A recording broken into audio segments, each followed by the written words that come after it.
नमस्कार दोस्तों, आप सभी का स्टडी फॉर यूपीएससी पीसीएस में स्वागत है। ये 68वीं बीपीएससी के लिए टेस्ट सीरीज़ शुरू कर रहे हैं आज से हम लोग। और ये नया टेस्ट है, 68वीं को लेकर ही आया है मार्केट में, कुछ दिन पहले ही आया है। और बहुत ही अच्छे क्वेश्चंस हैं इसके। मैग्रो हिल पब्लिकेशन का है और रजनीश कुमार जो हैं उन्हीं का है ये टेस्ट। तो 140 क्वेश्चन इसके हम लोग प्रैक्टिस करेंगे। कैसे प्रैक्टिस करेंगे? क्वेश्चन करने का अंदाज़ थोड़ा सा बदलना पड़ेगा। नेगेटिव मार्किंग है इसमें इंक्लूडेड।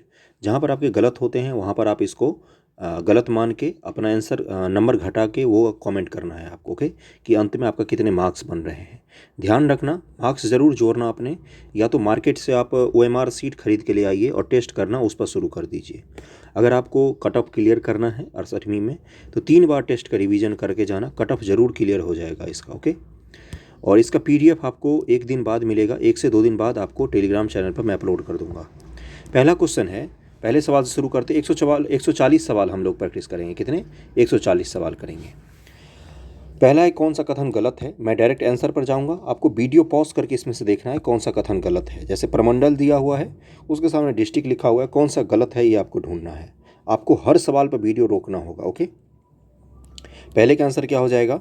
इसका हो जाएगा कि डी, कोसी प्रमंडल के जिले कटिहार, सहरसा, सुपौल गलत लिखा हुआ है। कटिहार जो है वो किसका जिला है? ये पूर्णिया प्रमंडल में आता है, कोसी में नहीं आता है। कोसी में कौन कौन से आते हैं? सहरसा, सुपौल और मधेपुरा आता है। इस चीज़ का ध्यान रखना। अगले सवाल पर चलते हैं हम लोग। वीडियो को जहाँ भी हो सके शेयर जरूर करना। दूसरा है कि बिहार में मैग्नेटाइट कहाँ पर पाया जाता है। दूसरे का आंसर क्या हो जाएगा? ई दिया हुआ है कि बिहार में मैग्नेटाइट गया, जमुई के पहाड़ी क्षेत्रों में पाया जाता है। गया और जमुई दोनों जगह पाया जाएगा। अगले सवाल पर चलते हैं हम लोग, तीसरे पर, कि गंगा नदी बिहार में किस जिले से प्रवेश करती है। इसका आंसर सभी लोगों को पता होगा। इसका आंसर हो जाएगा सी, बक्सर से प्रवेश करती है गंगा नदी। पुराना बिहार है कितना प्रतिशत जमीन लेकर झारखंड राज्य बना था अलग से। चौथे का आंसर क्या हो जाएगा? बी, 45.85% जमीन लेकर अलग बना था कौन? झारखंड उस समय, ओके। गंगा नदी की दक्षिणी सहायक नदियों में सर्वाधिक लंबी नदी कौन सी है? तो 5 का आंसर क्या हो जाएगा? इसका हो जाएगा ए, सोन नदी है, जो गंगा नदी के दक्षिण में सहायक नदियों में सबसे लंबी नदी है गंगा नदी, ओके। सोन नदी हो जाएगा। 5 का आंसर ए हो जाएगा। गंगा नदी की दक्षिणी सहायक नदियों में सर्वाधिक लंबी लंबाई है सोन की। इसकी लंबाई कितनी है सोन की? 780 किलोमीटर लंबी है ये। निम्न में कौन सी नदी गंगा नदी में नहीं मिलती है? किऊल, फल्गु, कोसी, बागमती। तो छठे का आंसर क्या हो जाएगा? बागमती नदी गंगा नदी में नहीं मिलती है। बागमती नदी हिमालय के महाभारत श्रेणियों में नेपाल से निकलती है और लहरियासराय दरभंगा से कुछ दूरी पर 2 भागों में बट जाती है ये, ओके। अगले सवाल पर चलते हैं हम लोग। दक्षिणी बिहार की नदी पुनपुन का उद्गम स्थल कौन सा है? तो 7 का आंसर क्या हो जाएगा? डी, पलामू की चौराहा पहाड़ी से निकलती है कौन सी नदी? पुनपुन नदी निकलती है। टेस्ट सीरीज में कोई आंसर अगर गलत लग रहा हो आपको तो ज़रूर कमेंट कीजिए। टेस्ट सीरीज में बहुत सारी गलतियां रहती हैं। अगर मेरा ध्यान नहीं जाता है, नज़र नहीं जाता है, 140 सवाल करने होते हैं तो आप कीजिए। मैं आप पर ज़्यादा भरोसा करता हूँ बुक से, तो मैं उसको करेक्ट करके अगले लेक्चर में बता दूंगा आपको, ओके। तो 7 का आंसर क्या हो जाएगा? इसका हो जाएगा डी। 8 है कि बिहार में कमला की सहायक नदी कौन सी है। तो 8 का आंसर क्या हो जाएगा? इसका हो जाएगा ई, उपयुक्त सभी। सोन उपयुक्त सभी में जैसे डोरही आएगा, उसके पास बलान आएगा, और ये जयनगर के पास प्रवेश कर जाती है बिहार में, और ये सभी इसकी सहायक नदियां हैं नेपाल में, ओके। इस चीज़ का ध्यान रखना है आपको। अगले में चलते हैं कि बिहार में औसत वर्षा कितनी है। तो 9 का आंसर क्या हो जाएगा? 9 का आंसर दिया हुआ है 20 में 127 सेंटीमीटर है बिहार में औसत वर्षा। वैसे 8 का सबसे सुटेबल आंसर होना चाहिए थे बी और सी। ऑप्शन दिया हुआ इनमें से सभी। सोन और गंडक पर मुझे डाउट है, लेकिन सी और बी इसका मुख्य रूप से आंसर होना चाहिए था। और 9 का आंसर क्या होना चाहिए? 9 का आंसर बी है, 127 सेंटीमीटर। बिहार में औसत वर्षा 127 सेंटीमीटर है। गोगाबिल पक्षी बिहार के इस जिले में स्थित है। वीडियो पॉज करके करना है आपको सभी सवालों को। एक कटिहार जिले में स्थित है। अगर आपने वीडियो पॉज करके सभी सवाल अटैम्प्ट नहीं किए, टेस्ट सीरीज का कोई मायने नहीं रखता। इस चीज़ का ध्यान में रखना।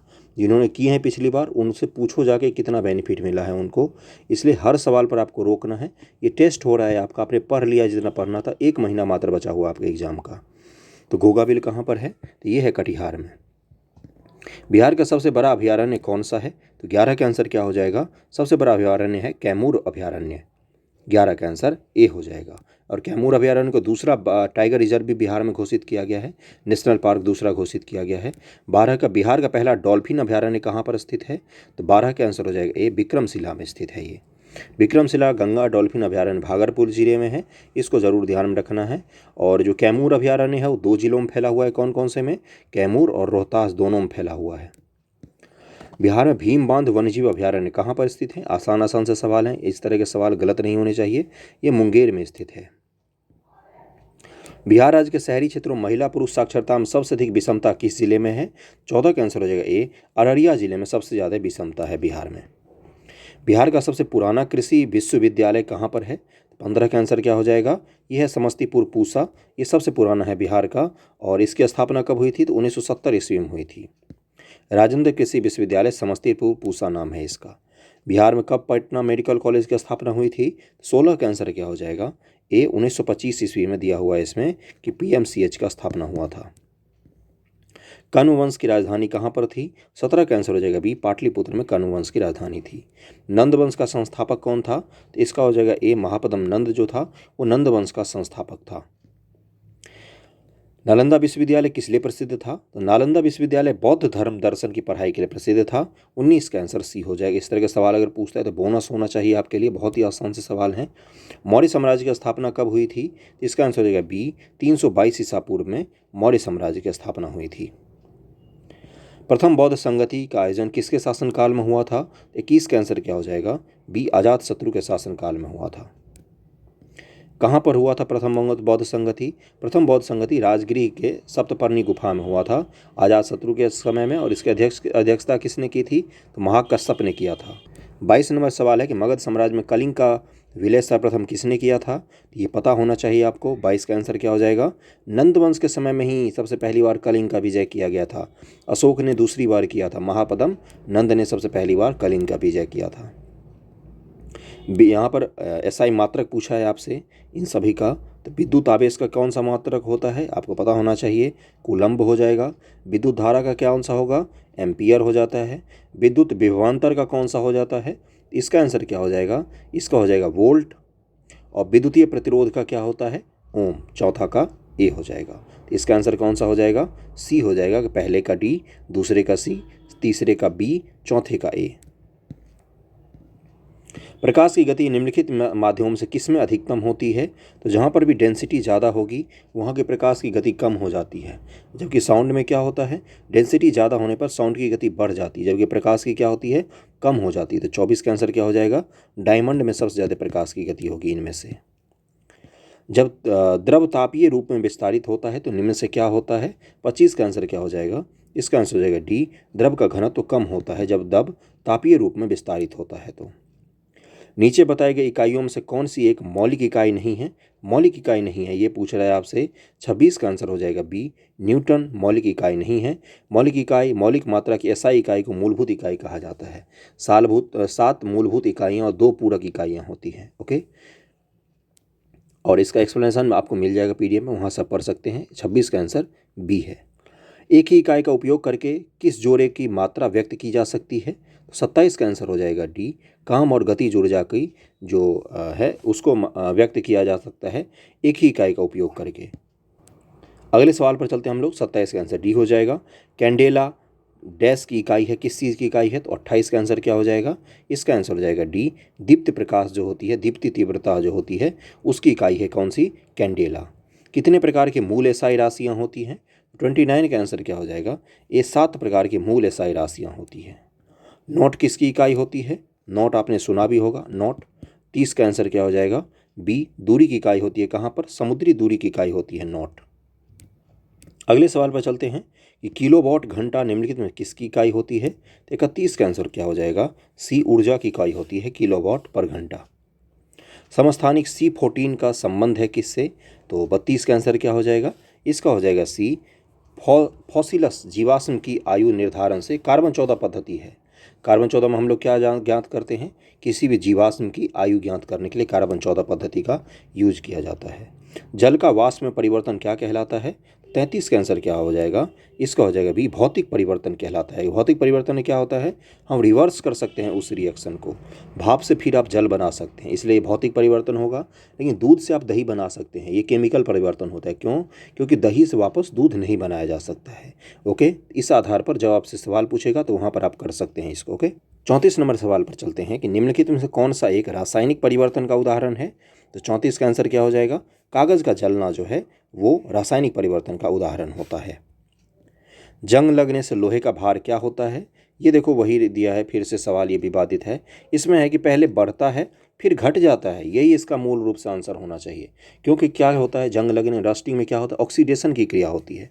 जब O2 लोहा से जुड़ना शुरू होता है तब इसका शुरुआत में तो वजन बढ़ता है, लेकिन जैसे ही रस्ट को हटाते हैं हम लोग, जंग को हटाते हैं, तो इसका ओवरऑल वेट जो है वो वेट लूज हो जाता है। और यही बीपीएससी का सही आंसर होना चाहिए था, जहाँ पर उसने गलती किया है। और 35 का आंसर इन्होंने क्या दिया है, इनके हिसाब से दिया हुआ है एक बढ़ता है, इन्होंने भी वही गलती की है, लेकिन ये गलत है। मूल रूप से अगर देखें, जो भी साइंस का स्टूडेंट ढंग से पढ़ा होगा उनको पता है कि पहले बढ़ता है फिर घट जाता है। अगर जंग लगने से लोहे का भार हमेशा बढ़ता रहता तो कोई भी पुल पुराना नहीं होता, कोई लोहा कभी जीवन में कमज़ोर नहीं होता। इस चीज़ का ध्यान रखना। 35 का आंसर इसने ए दिया हुआ है इसमें, वैसे इसका आंसर इनमें से ई दिया होना चाहिए। अश्रु गैस है क्या, तो 36 का आंसर क्या हो जाएगा, ई दिया हुआ है कि अश्रु गैस में अमोनिया का प्रयोग होता है, NH3 होता है। क्या होता है, NH3 होता है। तो इन्होंने ई दिया हुआ है, वहीं से कहीं कहीं पर क्लोरीन का भी उपयोग होता है। ई दिया हुआ है, अमोनिया का इन्होंने लिखा हुआ है कि अश्रु गैस में अमोनिया का प्रयोग होता है। इस आंसर को एक बार ज़रूर चेक करना, मुझे इस पर डाउट होता है। इस तरह के सवाल पे इन्होंने गलती की है। बेकिंग सोडा का व्यावसायिक नाम क्या है, तो 37 का आंसर क्या हो जाएगा, सी हो जाएगा। सोडियम बाइकार्बोनेट नाम है बेकिंग सोडा का। बेकिंग सोडा है ये, जो भोजन बनाने में जो होटल वगैरह में यूज़ करते हैं। वाहनों में पेट्रोल के जलने से निम्न धातु वायु को प्रदूषित करती है। वाहन में जब पेट्रोल जलता है तो कौन सी धातु निकलती है जो वायु को प्रदूषित कर सकती है। 38 का आंसर हो जाएगा सी, लेड निकलती है, सीसा। लेकिन पहले लेड मिलाया जाता था पेट्रोल में, डीजलों में क्यों मिलाया जाता था, इससे स्पीड बढ़ती थी। लेकिन भारत सरकार ने इस पर प्रतिबंध लगा दिए थे, क्योंकि ये आँखों को हार्म पहुंचाता है, हमारे श्वसन प्रणाली को खराब कर सकता है। इसलिए अब लेड मिलाना मना है सामान्य तौर पर पेट्रोल में, लेकिन कहीं पर अगर मिलाया जाता है तो ये इससे अशुद्धि के रूप में निकल सकता है। बॉक्साइट अयस्क है किस चीज़ का, तो 39 का आंसर क्या हो जाएगा, इसका हो जाएगा बी, एल्यूमिनियम का होता है बॉक्साइट अयस्क। जंतु विज्ञान अध्ययन क्या कहलाता है, जूलॉजी अध्ययन करता है किस चीज़ का, मैंने जंतु विज्ञान बोल दिया। जो जूलॉजी अध्ययन करता है किस चीज़ का, तो 40 का आंसर क्या हो जाएगा, जीवित व मृत जानवर दोनों का, जानवरों का अध्ययन ही होता है जूलॉजी मूल रूप से। अगले सवाल पर चलते हैं हम लोग। ऑक्टोपस क्या है एक, 41 का आंसर क्या हो जाएगा, ये है एक मृदु कवची जीव होता है ऑक्टोपस। एम्फीबिया बताता है किस चीज़ को, 42 का आंसर क्या हो जाएगा, जल एवं स्थल दोनों पर ही रह सकने वाले पशुओं को एम्फीबिया बताता है। एम्फीबिया जल और स्थल दोनों पर ही रह सकने वाले जो जंतु होते हैं उनको कहा जाता है, जैसे कछुआ हो गया, सांप हो गया। मानव शरीर की कोशिकाओं में पाए जाने वाले गुणसूत्र जोड़े की संख्या कितनी होती है, तो 43 का आंसर क्या हो जाएगा, इसका हो जाएगा कि सी, 23 जोड़े मिनिमम गुणसूत्र होते हैं। मानव शरीर के प्रत्येक कोशिका में ऐसे गुणसूत्रों के 23 जोड़े होते हैं, इसलिए हमारी द्विगुणित संख्या 46 है, हमारी अगुणित संख्या 23 है। 33 जोड़े में से 22 को समजात गुणसूत्र के रूप में जाना जाता है। ओके, तो इसका आंसर क्या हो जाएगा, 23 जोड़े गुणसूत्र तो मिनिमम रहते ही हैं, 46 संख्या होती है उनकी टोटल। मानव शरीर की सबसे छोटी अस्थि कहाँ पर होती है, तो ये आपको पता होना चाहिए, कान में होती है। 44 का आंसर क्या हो जाएगा, स्टेपीज कहा जाता है इसको। मानव शरीर की सबसे छोटी अस्थि हमारे कान की होती है, जिससे स्टेपीज कहा जाता है, बी आंसर हो जाएगा। पेस मेकर किससे संबंधित है, 45 का आंसर हो जाएगा सी, हृदय से संबंधित होता है पेस मेकर, आपने सुना होगा। एक वयस्क मानव शरीर में जल प्रतिशत होता है लगभग कितना, 46 का आंसर क्या हो जाएगा, सी, 65% तो मिनिमम होता है, 65%। इसमें दिया हुआ है कि मानव शरीर में लगभग 60% जल होता है, मस्तिष्क में 85% जल होता है, रक्त में 79% जल होता है तथा फेफड़ों में लगभग 80% जल होता है। तो मानव शरीर में लगभग इन्होंने 60 दिया हुआ है, 60 65 से 70 के बीच बिलोंग करता है। जो ड्राई वेट किसी चीज़ का निकाला जाता है, जिसको शुष्क भार कहा जाता है, क्या कहा जाता है, शुष्क भार, जो आपने उसमें पढ़ा होगा इकोलॉजी में। तो शुष्क भार, आपका वजन अगर मान लो कि कोई बहुत ही हेल्दी है, 100 किलो वजन है, तो आपका शुष्क भार कितना होगा, 30 kg के आसपास होगा, क्योंकि 70% जो वाटर होते हैं उसको निकाल दिया जाता है। ओके, तो 46 का आंसर सी होगा, 65% के करीब में हमारे शरीर में पानी होता है। एक स्वस्थ मनुष्य एक दिन में निम्नलिखित मात्रा में पेशाब करता है, तो 47 का आंसर हो जाएगा ए, 1.5 लीटर मिनिमम। अगर पानी पीता होगा तो। इंसुलिन क्या होता है? इंसुलिन एक प्रकार का प्रोटीन होता है। 48 का आंसर क्या हो जाएगा? सी होगा। इंसुलिन प्रोटीन होता है। ये क्या काम करता है? कार्बोहाइड्रेट के पाचन में मदद करता है। इंसुलिन एक प्रकार की प्रोटीन श्रृंखला है या पेप्टाइड हार्मोन हो कहलाता है। ओके, मानव हार्मोन इंसुलिन उत्पन्न करता है। कौन सा हमारा मानव अंग होगा, हार्मोन नहीं होगा? कौन सा हमारा अंग है जो इंसुलिन को मतलब प्रोड्यूस करता है? 49 का आंसर क्या हो जाएगा? बी, अग्नाशय से प्रोटीन का सिक्रेशन होता है। इंसुलिन हार्मोन रक्त में ग्लूकोज चीनी के स्तर को मुख्य रूप से नियंत्रित करता है। मानव शरीर में इंसुलिन पैनक्रियाज बनाता है और बारीकी से बात की जाए तो पैनक्रियाज में मौजूद बीटा कोशिकाएं इंसुलिन बनाती हैं। तो बीटा कोशिका जो है वो इंसुलिन का निर्माण करते हैं, इसलिए इस चीज़ को बारीकी से ध्यान में रखना। और इंसुलिन एक प्रकार का हार्मोन होता है जो रक्त में जो कार्बोहाइड्रेट होता है उसको नियंत्रित रखता है। जिन लोगों को मधुमेह की बीमारी हो जाती है, डायबिटीज़ की, उनको इंसुलिन बाहर से लेना पड़ता है क्योंकि उनका इंसुलिन का सिक्रेशन बंद हो जाता है। हमारे शरीर में पाचन का अधिकांश भाग किस अंग में संपन्न होता है? तो ये छोटी आंच में संपन्न होता है। 50 का आंसर क्या हो जाएगा? सी हो जाएगा। मानव के पाचन तंत्र पाचन की प्रक्रिया कहाँ से प्रारंभ होती है? तो आपके मुख से ही पाचन की प्रक्रिया शुरू हो जाती है। 51 का आंसर हो जाएगा। मुख गुहिका जो होती है वहीं से पाचन की प्रक्रिया शुरू हो जाती है। वीडियो पॉज करके एक एक क्वेश्चन को अटैम्प्ट करना है, इस चीज़ को ध्यान में रखना है आपको।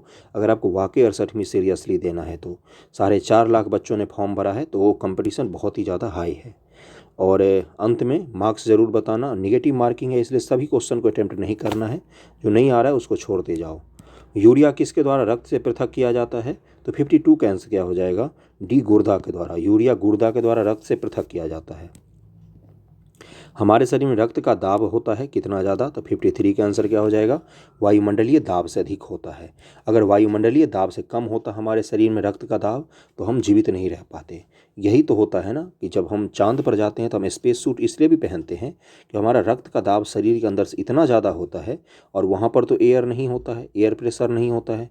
पृथ्वी पर तो दोनों बैलेंस कर देते हैं एक दूसरे को, लेकिन चांद पर चूँकि एयर प्रेशर नहीं होता है तो ये रक्त हमारे शरीर को फाड़ के निकल सकता है बाहर। इसलिए भी स्पेस सूट ऐसा बनाया जाता है जो प्रेशर मेंटेन करके रखता है।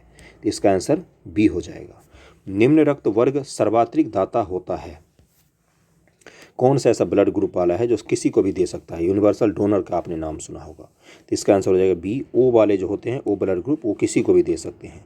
और ए भी रुधिर वर्ग वाला जो होता है ये यूनिवर्सल एक्सेप्टर होता है। ए भी किसी से भी रक्त ले सकता है, ओ किसी को भी रक्त दे सकता है। चीनी बौद्ध तीर्थयात्री जुआन आंग किस के दरबार में आया था? तो 55 का आंसर क्या हो जाएगा? सी, हर्षवर्धन के। इसका एक और नाम है, इसको यहाँ पर उलट लिख दिया है, ह्वेनसांग इसका नाम है, ह्वेनसांग। ओके, इसका आंसर 55 का सी हो जाएगा। सिंधु घाटी सभ्यता के बारे में निम्नलिखित में कौन सा कथन सत्य नहीं है?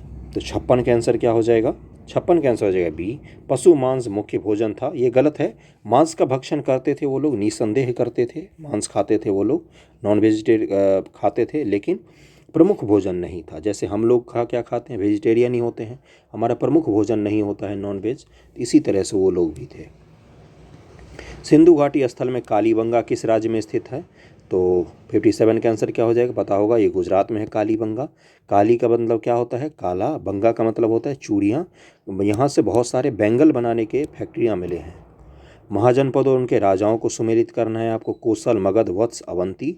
58 का आंसर क्या हो जाएगा? कोसल कहाँ का? कोसल का राजा प्रसेनजीत था। मगध का राजा, बी का क्या हो जाएगा? बिंबिसार। वत्स का कौन था? तो सी का क्या आंसर हो जाएगा? इसका हो जाएगा उदयन। और अवंती का कौन था? तो प्रद्योत। ओके, तो ए का 3 होगा, बी का 1 होगा, सी का 4 होगा, डी का 2 होगा। तो इसका आंसर क्या हो जाएगा? इसका हो जाएगा 58 का बी आंसर हो जाएगा। 59 है कि बुद्ध और महावीर निम्नलिखित में किस महाजनपद से संबंधित थे? 59 का आंसर क्या हो जाएगा? ये वज्जी महाजनपद से संबंधित थे। वज्जी महाजनपद महात्मा बुद्ध और महात्मा महावीर स्वामी दोनों संबंधित है। अगले पर चलते हैं कि लोथल निम्नलिखित में किस नदी के पास स्थित है? 60 का आंसर क्या हो जाएगा? डी, भोगवा नदी के किनारे है लोथल नदी। ओके, लोथल जगह है और ये क्या था? ये एक डॉकयार्ड था यहाँ पर, मतलब किसको क्या कहा जाता है? बंदरगाह था हड़प्पा वासियों का। यहाँ से व्यापार करते थे दिलमुन के तरफ, जो बहरीन का नाम सुनते हो अभी आप। निम्न से किस हड़प्पाकालीन स्थल में विशाल स्नानागार पाया गया है? तो मोहनजोदड़ो में ये पाया गया है। विशाल स्नानागार है यहाँ की खासियत। 61 का आंसर क्या हो जाएगा? बी हो जाएगा। और ये हड़प्पा के सबसे बड़े निर्माण में से एक है ये विशाल स्नानागार। बुद्ध की जीवनी की रचना बौद्ध साहित्यों में एक विशेष स्थान रखती है। निम्नलिखित में कौन बुद्ध की पूर्ण जीवनी है? पूरा पूरी उनका जीवनी कौन सा है? 62 का आंसर क्या हो जाएगा? ललित विस्तार जो है ये महायान ग्रंथ का एक किताब है। ललित विस्तार सूत्र एक महायान बौद्ध सूत्र है और ये जो है ये भगवान बुद्ध की पूरी जीवनी है। अजंता की चित्रकला में मंजूश्री किस धर्म से संबंधित है? मंजूश्री 63 का आंसर क्या हो जाएगा? ये बौद्ध धर्म से संबंधित है अजंता के चित्रकला में। उपासक दास एक पाठ किससे संबंधित है? 64 का आंसर क्या हो जाएगा? ये जैन धर्म से संबंधित है। किससे संबंधित है? सी हो जाएगा, जैन धर्म से संबंधित है। अंग्रेजों ने श्रीरंगपट्टनम की संधि किसके साथ की थी? पता ही होगा आपको। तो हैदर अली टीपू सुल्तान को, अगर आपने मैसूर को पढ़ा होगा, आंग्ल मैसूर युद्ध को पढ़ा होगा तो बहुत ही इंपॉर्टेंट है। 4 आंग्ल मैसूर युद्ध हुए हैं, बहुत ही इंपॉर्टेंट हैं सारे के सारे। 65 का आंसर क्या हो जाएगा? टीपू सुल्तान के साथ हुआ था श्रीरंगपट्टनम की संधि, जरूर ध्यान में रखना है इसको। अगले पर चलते हैं। कब हुआ था? तो 1792 ईस्वी में हुआ था, 1792 में। हेमचंद्र विक्रमादित्य भारतीय इतिहास में किस नाम से प्रसिद्ध हैं? हेमू की बात हो रही है। कौन सा? अकबर के साथ जो पानीपत का युद्ध हुआ था उसी में बात हो रही है हेमू की। हेमचंद्र विक्रमादित्य। तो 66 का आंसर क्या हो जाएगा? इसका आंसर हो जाएगा डी, हेमचंद्र विक्रमादित्य की। अगले सवाल पर चलते हैं हम लोग। अकबर ने बंगाल तथा बिहार को मुगल साम्राज्य में मिलाया था। तो 67 का आंसर क्या हो जाएगा? सी, 1576 ईस्वी में मिलाया था। और ये बहुत बार पूछा है बीपीएससी में, फिर से पूछ सकता है आपसे। चंगेज खान के अधीन मंगोलों ने भारत पर आक्रमण किया था। 68 का आंसर हो जाएगा सी, इल्तुतमिश के शासनकाल में। इल्तुतमिश था उस समय शासक, उसी के समय चंगेज खान ने, मंगोलों ने भारत पर आक्रमण किया था। एक्चुअली में ये नदी पार करके नहीं आया इस तरफ, इल्तुतमिश ने उसको बहला फुसलाकर भारत में प्रवेश करने से रोक दिया था। इसका आंसर सी हो जाएगा। तीर्थ यात्रा पर कर किस शासक के द्वारा समाप्त किया गया था? तो ये अकबर ने समाप्त किया था। 69 का आंसर क्या हो जाएगा? अकबर ने 1563 ईस्वी में इसको समाप्त किया था, तीर्थ यात्रा कर। किताबुल हिंद धर्म और दर्शन, त्योहार, खगोल विज्ञान, कीमिया, शिष्टाचार, रीति रिवाज, सामाजिक जीवन, वजन और उपाय, प्रतिमा, कानून और मेट्रोलॉजी जैसे विषयों पर 80 अध्यायों में विभाजित है। किताबुल हिंद नाम है इसका। ये किसके द्वारा लिखा गया है? ये एक बहुत ही प्रामाणिक किताब मानी जाती है। विदेशी था ये आक्रमणकारी के साथ भारत में आया था। और इनका नाम क्या है? इसका नाम है अल-बरूनी। इसका क्या नाम है? अल-बरूनी। और अल-बरूनी किताबुल हिंद ये लिखा है। किस भाषा में लिखा गया ये भी पूछ सकता है। ये अरबी भाषा में लिखी गया बुक है, अरबी भाषा। इसको जरूर ध्यान में रखना। सर थॉमस मोडो किस भू राजस्व व्यवस्था से जुड़े हुए हैं? और ये गजनी के साथ भारत आया था, गजनवी। आगे चलते कि सर थॉमस मुनरो किस भू राजस्व व्यवस्था से संबंधित हैं? 71 का आंसर हो जाएगा सी, रहितबारी व्यवस्था से संबंधित है सर थॉमस मुनरो। 1906 में कलकत्ता में कांग्रेस अधिवेशन की अध्यक्षता निम्नलिखित में किस नेता ने की थी? 72 का आंसर क्या हो जाएगा? डी, दादा भाई नेहरूजी ने की थी इसकी अध्यक्षता 1906 के कलकत्ता अधिवेशन की। प्रसिद्ध समाचार पत्र हितवादी की स्थापना भारतीय स्वतंत्रता सेनानी डैश ने की थी। किस स्वतंत्रता सेनानी हितवादी की स्थापना की थी? ये समाचार पत्र है। इसका आंसर क्या हो जाएगा? गोपाल कृष्ण गोखले जी हैं, जिनके पत्रिका क्या नाम था? समाचार पत्र हितवादी। ओके, अगले पर चलते हैं कि ढाका अनुशीलन समिति की स्थापना किसने किया था? क्रांतिकारी संगठन था ये। इसका आंसर हो जाएगा बी, पुलिन दास ने किया था ढाका अनुशीलन समिति की स्थापना 1905 ईस्वी में। मुसलमानों के लिए पृथक निर्वाचन क्षेत्र किस दस्तावेज के तहत प्रदान किया गया? 1909 में इसको शुरू किया गया मार्ले मिंटो सुधार के तहत। जरूर ध्यान में रखना, मार्ले मिंटो को भारत में विभाजन का जन्मदाता भी कहा जाता है, सांप्रदायिकता का जन्मदाता कहा जाता है। तो मार्ले मिंटो सुधार से मुसलमानों को पृथक निर्वाचन प्रणाली दिया गया था। इसका मतलब क्या होता था? मुसलमान नेता के लिए मुसलमान वोटर ही वोट करेंगे, इसी को पृथक निर्वाचन प्रणाली कहा गया। तो 75 का आंसर डी हो जाएगा। 1912 में दिल्ली के चांदनी चौक पर लॉर्ड हार्डिंग पर बम हमले का मास्टरमाइंड कौन था? 76 का आंसर हो जाएगा सी, रास बिहारी बोस थे। और एक थे कौन, जिनका नाम क्या था? रास बिहारी बोस। दूसरे का नाम अभी मुझे याद नहीं आ रहा है, तो मैं बता देता। रास बिहारी बोस थे। ओके, तो यहाँ पर देखो एक चीज़ मैं बता देता हूँ, मैंने थोड़ा सा सर्च किया। रास बिहारी बोस मास्टरमाइंड पूछा है हमसे, तो मास्टरमाइंड तो यही थे, लेकिन अवध बिहारी बसंत कुमार विश्वास भी इसमें शामिल थे। इनको फांसी की सज़ा हुई थी। रास बिहारी बोस भाग गए थे। बाद में किस में दिखते हैं? इंडियन नेशनल आर्मी जो सुभाष चंद्र बोस बनाते हैं उसमें आपको ये दिखते हैं, INA में। इस चीज़ का ध्यान रखना। तो अवध बिहारी और बसंत कुमार विश्वास भी इसमें शामिल थे। रास बिहारी बोस भाग गए थे, बाकी इन लोगों को फांसी की सजा हुई थी। क्लियर हो गया। भारतीय राष्ट्रीय कांग्रेस का लाहौर सत्र क्यों महत्वपूर्ण है? तो 77 के आंसर क्या हो जाएगा? ये पूर्ण स्वराज की मांग का प्रस्ताव पारित किया गया था। इसके अध्यक्ष थे पंडित जवाहरलाल नेहरू जी। लंदन में ब्रिटिश ईस्ट इंडिया कंपनी गठन के समय निम्नलिखित में कौन भारत का सम्राट था? तो 78 के आंसर हो जाएगा ए, अकबर था भारत का सम्राट उस समय में। ओके, और कब हुआ था? 1556 से 1605 तक रहा था अकबर, और इसी दौरान लंदन में ब्रिटिश ईस्ट इंडिया कंपनी की स्थापना हुई थी। 1925 में केंद्रीय विधानसभा का अध्यक्ष चुने गए राष्ट्रीय नेता कौन थे? 79 का आंसर क्या हो जाएगा? विट्ठल भाई पटेल थे। ये सरदार पटेल के भ्राताश्री हैं। इसका आंसर क्या हो जाएगा? डी। 1937 के चुनाव के बाद यूपी में गठित मंत्रालय में निम्नलिखित में से किसे वित्त विभाग सौंपा गया था? 37 में जो चुनाव हुआ, यूपी में जो उस समय मंत्रालय गठित हुआ, तो यूपी में वित्त विभाग किसको सौंपा गया था, ये पूछा गया आपसे। तो 80 का आंसर क्या हो जाएगा? इसका आंसर हो जाएगा बी, रफ़ी अहमद किदवई को सौंपा गया था। अगले पर चलते 1916 का लखनऊ समझौता डैश के बीच समझौते के लिए जाना जाता है। 81 का आंसर क्या हो जाएगा? और ये आपको पता होगा 1916 का समझौता जो है लखनऊ पैक्ट, वो बहुत ही महत्वपूर्ण है। क्यों? क्योंकि उसमें मुस्लिम लीग और कांग्रेस इन दोनों के बीच भी समझौता हुआ था, और नरम दल और गरम दल इनके बीच भी समझौता हुआ था। 81 का आंसर क्या हो जाएगा? 81 का हो जाएगा बी, पृथक निर्वाचन क्षेत्र पर कांग्रेस और मुस्लिम लीग दोनों मान गए थे। एक्चुअली में जो पृथक निर्वाचन दिया गया था 1909 के पार्लियामेंटों में, उसको लेकर कांग्रेस मान नहीं रही थी उस चीज़ को, तो मुस्लिम लीग ने कांग्रेस को मनाया और कांग्रेस मान गई। 1916 के लखनऊ पैक्ट में ये बहुत बड़ी भूल मानी जाती है कांग्रेस की इसको। ओके, इस चीज़ का आपको ध्यान रखना है। खिलाफत आंदोलन कहाँ से शुरू हुआ था? खिलाफत आंदोलन 82 का आंसर हो जाएगा सी, लखनऊ से शुरू हुआ था। 82 का सी हो जाएगा। 13 अगस्त 1920 को खिलाफत समिति ने असहयोग अभियान शुरू किया और लखनऊ से औपचारिक रूप से आंदोलन को शुरू किया गया था। पंजाब नौजवान भारत सभा का मुख्य उद्देश्य क्या था? 83 का आंसर हो जाएगा ए, युवाओं, किसानों और श्रमिकों के बीच राजनीतिक कार्य करना, यही था मुख्य उद्देश्य। 1946 का तेभागा आंदोलन भारत के निम्नलिखित वर्तमान राज्यों से किससे जुड़ा हुआ है? 84 का आंसर क्या हो जाएगा? बी, पश्चिम बंगाल से जुड़ा हुआ है तेभागा आंदोलन। आज़ाद हिंद रेडियो की स्थापना किस शहर में हुई थी? 85 का आंसर हो जाएगा सी, बर्लिन में इसकी स्थापना हुई थी आज़ाद हिंद रेडियो की। 1942 बर्लिन। निम्नलिखित में कौन एक अधिनियम ने भारतीय प्रांतों को उनकी विधायी शक्ति से वंचित कर दिया था? तो 86 का आंसर क्या हो जाएगा? ये एक्ट था 1833 का अधिनियम। इसके तहत बॉम्बे और मद्रास प्रांत के कानून बनाने के अधिकार को छीन लिया गया था और विलियम बेंटिक को पहली बार भारत का गवर्नर जनरल घोषित किया गया था कि भारत में अंग्रेज का एक ही प्रमुख शासक होगा, वो था विलियम बेंटिक को पहली बार घोषित किया गया इसी अधिनियम के द्वारा। भारतीय स्वतंत्रता अधिनियम 1947 क्रियान्वित हुआ है, कब से? 87 का आंसर हो जाएगा सी, जुलाई 18, 1947 से क्रियान्वित हुआ है स्वतंत्रता अधिनियम 1947। ये किस में कहाँ पर पारित हुआ था? तो ये ब्रिटिश संसद में पारित हुआ था। निम्न से कौन सा मूल अधिकार नहीं है? कौन सा आपका मूल अधिकार नहीं है? 88 का आंसर क्या हो जाएगा? सी, इसमें दिया हुआ है समस्त नागरिकों को निःशुल्क विधिक सहायता का अधिकार, ये मूल अधिकार में नहीं आता, ये डीपीएसपी का भाग था। ये शून्यकाल संसदीय व्यवस्था किस देश की देन है? 89 का आंसर क्या हो जाएगा? ये अपने भारत की देन है। शून्यकाल जिसको कहा जाता है, 12 बजे का काल होता है ये। ओके, और इसको शून्यकाल के नाम से जाना जाता है। भारत के राष्ट्रपति के निर्वाचन नियम से कौन भाग नहीं लेते हैं?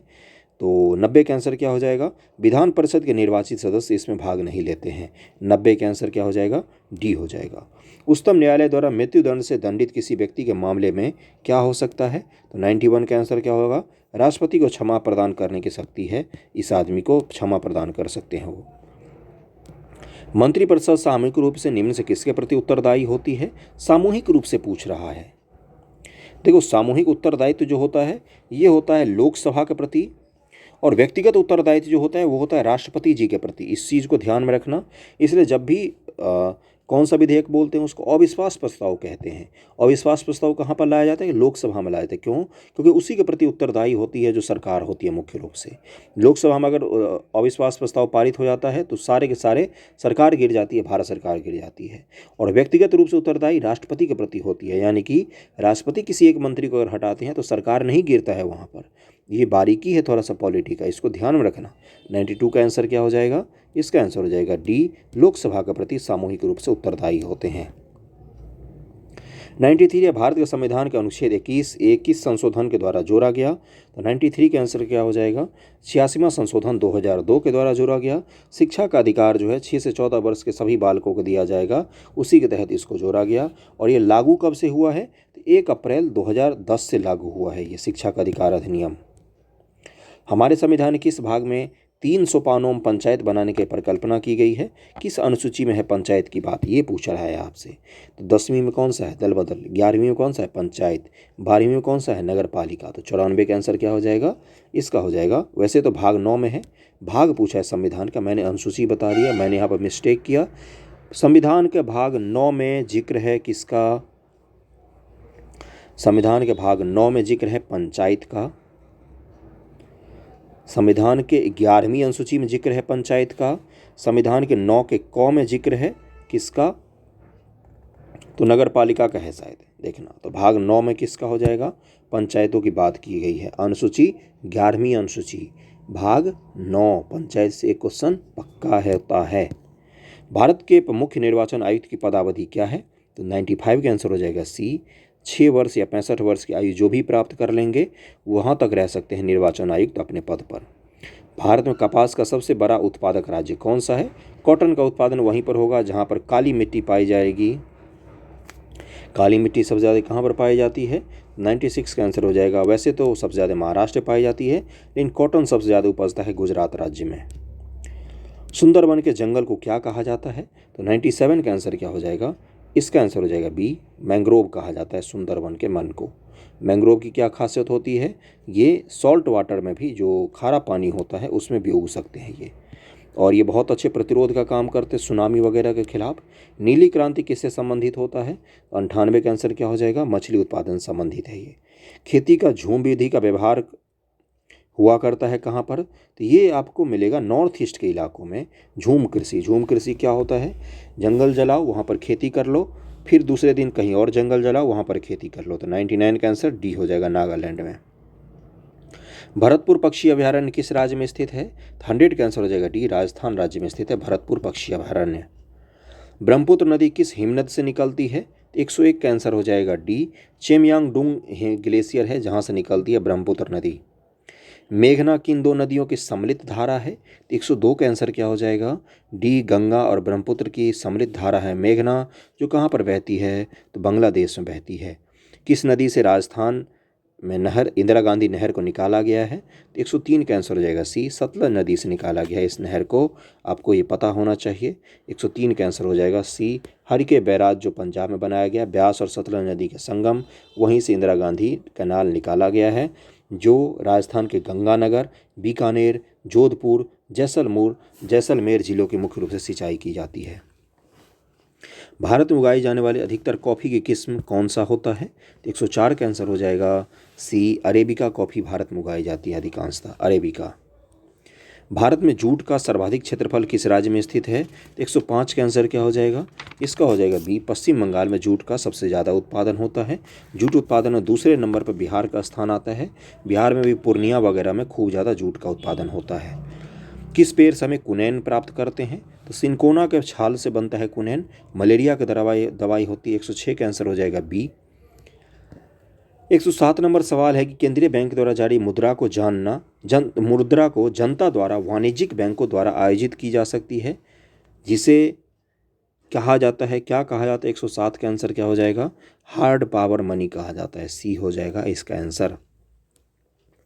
निम्न में कौन सा व्यापक धन है? ये आपको मनी मल्टीप्लायर जब आप पढ़ेंगे, इकोनॉमिक्स में चैप्टर है वहाँ पर, तभी आपको समझ में आएगा। 108 का आंसर क्या हो जाएगा? इसका हो जाएगा बी, यानी कि M1 प्लस वाणिज्यिक बैंकों के पास शुद्ध जमा जो होता है, इसी को व्यापक धन कहा जाता है। अगला है कि निम्नलिखित में कौन सी भारत की प्रमुख आयात वस्तु है?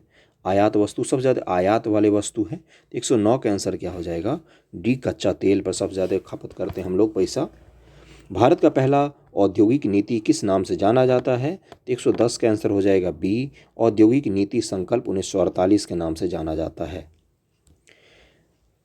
110 का बी हो जाएगा। 111 है कि जीवन की न्यूनतम आवश्यकताओं को प्राप्त करने के लिए न्यूनतम आय की अनुपस्थिति किस प्रकार की गरीबी से संबंधित है? तो 111 का आंसर हो जाएगा ए, निरपेक्ष गरीबी इसको कहा जाता है।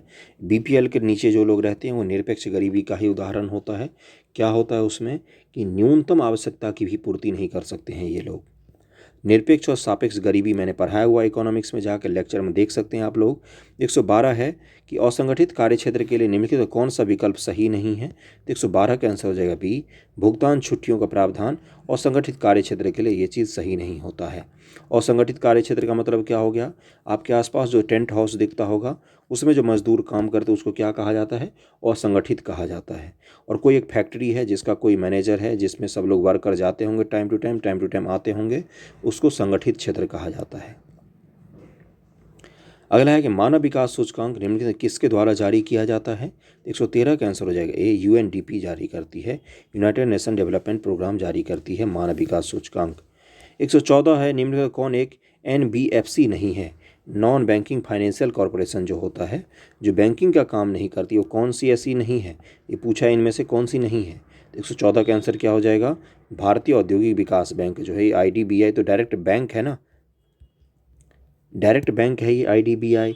और नॉन बैंकिंग वाली कौन सी होती है? जैसे कोई बीमा कंपनी हो गई, जैसे रिलायंस का बीमा कंपनी है, वो एनबीएफसी में आएगा। ओके, 114 का आंसर बी हो जाएगा। 115 एक निम्नलिखित कौन सा एक वचन पत्र के रूप में जारी एक असुरक्षित मुद्रा बाजार साधन है? असुरक्षित मुद्रा बाजार साधन होता है, कौन सा एक होता है?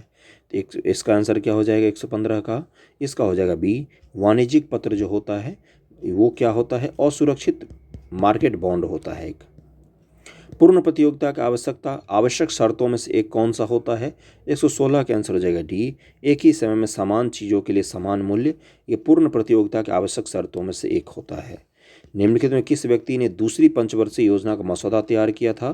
पहला हेराल्ड डोमर मॉडल होता है, दूसरा था PC Mahalanobis model, PC Mahalanobis. ये भारत के बहुत बड़े सांख्यिकीविद हैं। 117 का आंसर हो जाएगा सी।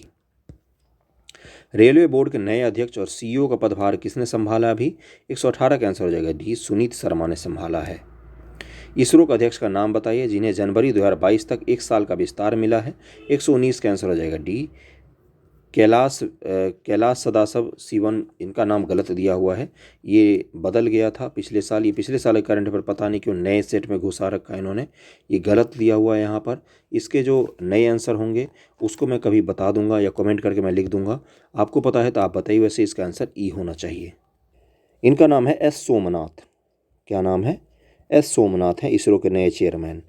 के शिवन पहले थे, एस सोमनाथ है इसरो के नए चेयरमैन। किस राज्य ने फसल राहत योजना शुरू की है? तो 120 का आंसर क्या हो जाएगा? इसका हो जाएगा बी, झारखंड सरकार की योजना है फसल राहत योजना। एशियाई क्रिकेट परिषद एसीसी के नए अध्यक्ष के रूप में किसे नियुक्त किया गया है? 121 का आंसर हो जाएगा सी, जय शाह को नियुक्त किया गया। अगले पर चलते हैं कि 122 किस देश की सेना ने तख्ता पलटकर 1 वर्ष के लिए आपातकाल की स्थिति घोषित कर दी है? 122 का आंसर हो जाएगा डी, म्यांमार सरकार ने, उस समय म्यांमार सरकार का तख्ता पलट हो गया था। किस राज्य ने राज्य के छात्रों और साहित्यिक निकायों को वित्तीय सहायता प्रदान करने के 2 योजनाएं शुरू कर दी है? 123 का आंसर हो जाएगा डी, असम सरकार ने शुरू की है। किस राज्य के मुख्यमंत्री ने हर घर पानी हर घर सफाई मिशन शुरू किया है? 124 का आंसर हो जाएगा बी, पंजाब सरकार ने इसको शुरू किया है।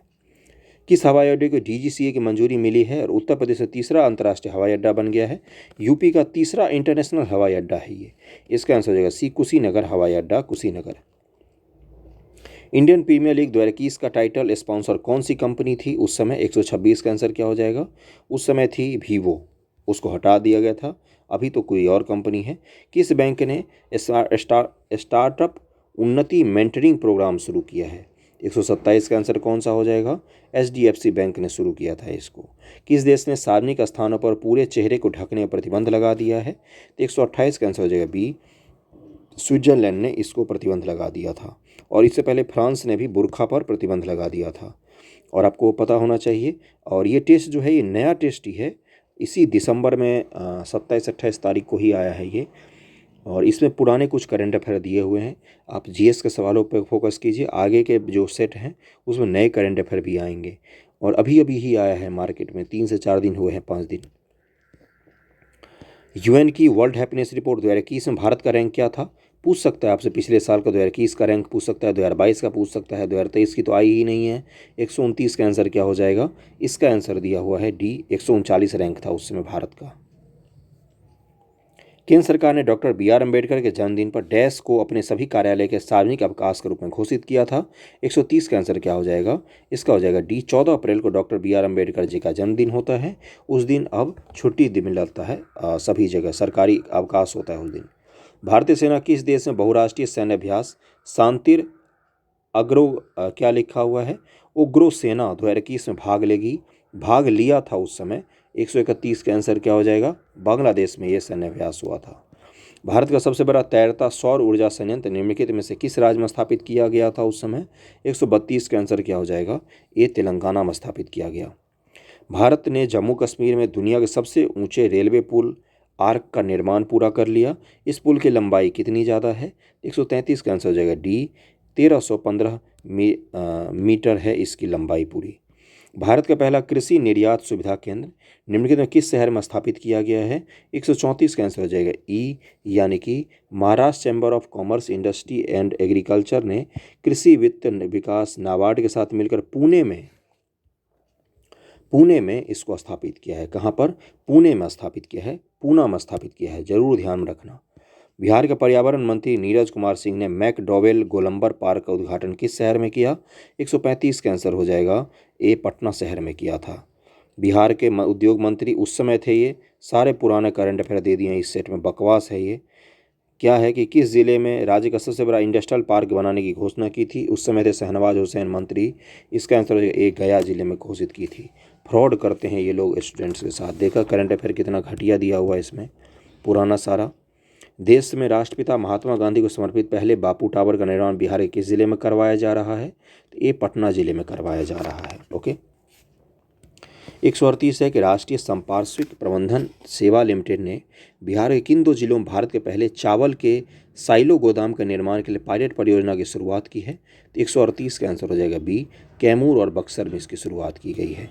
139 है कि राज्य सरकार ने किस ब्रांड के नाम के तहत बिहार की सब्जी को बढ़ावा देने की घोषणा की है? तो तरकारी ब्रांड से बिहार की सब्जी को बेचा जाएगा। 140 है और आज का आखिरी क्वेश्चन, और मैं बता दूं इसके जीएस के सवाल बहुत ही अच्छे थे, इसलिए जीएस के सवाल पर फोकस रखना खुद को। करंट अफेयर के सवाल हम प्रैक्टिस करेंगे, नहीं तो करंट अफेयर के एमसीक्यूज तो कर ही रहे हैं। जीएस के सवाल बहुत ही बेहतरीन है, उस चीज़ पर ध्यान रखना है आपको। ओके। 140 का आंसर क्या हो जाएगा? इसका आंसर हो जाएगा सी, कोलकाता। भारतमाला 2 के तहत बिहार में पहला एक्सप्रेसवे क्या लिखा हुआ है? रिस्ट्रिक्टेड एक्सप्रेसवे का निर्माण पटना से किस शहर के बीच किया जाएगा? तो कोलकाता के बीच किया जाएगा। 140 सवाल कंप्लीट हो गए। गणित के इसमें सवाल दे दिए हैं पीडीएफ में। जब पीडीएफ आपको मिलेगा तो आप वहां से सॉल्व कर सकते हैं। 2 दिन बाद आपको पीडीएफ मिल जाएगा। वीडियो कैसा लगा ये ज़रूर बताना, तभी इसको कंटिन्यू कोई भी करेगा, और ज़्यादा से ज़्यादा शेयर ज़रूर करना। Thank you so much.